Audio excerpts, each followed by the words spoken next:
Hello అండి. మొన్న పండక్కి ఇంట్లో బాదుషా చేసుకున్నాం. ఏం లేదండి, చాలా సింపుల్. మైదా పిండిని మనం చపాతీ పిండి కలుపునట్టు కలుపుకొని ఇదిగో ఇలా మధ్యలో ప్రెస్ చేసుకోవాలి. అన్నీ ఇలా రెడీ చేసుకున్న తర్వాత మనం ఫ్రై చేసుకోవడానికి ఆయిల్ రెడీ చేసుకోవాలి. ఈ ఆయిల్ చాలా తక్కువ మంట మీద ఉండాలి. చాలా లో ఫ్లేమ్లో ఇవి వేయించుకోవాలి. అప్పుడే చాలా బాగా వస్తాయి. ఫస్ట్ ఒక సైడ్ వేయించుకొని తర్వాత మొత్తం ఫ్రై అయిపోయిన తర్వాత ఇట్లా వేడిగా పాకంలోకి వేసేసుకోవాలి. ఈ పాకం కూడా మనం గులాబ్ జామ్కి ఎలా పాకం పెడతామో సేమ్ అలాగే పెట్టాలి.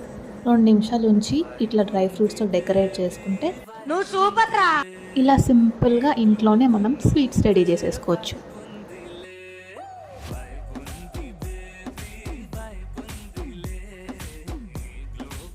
Wow, nice.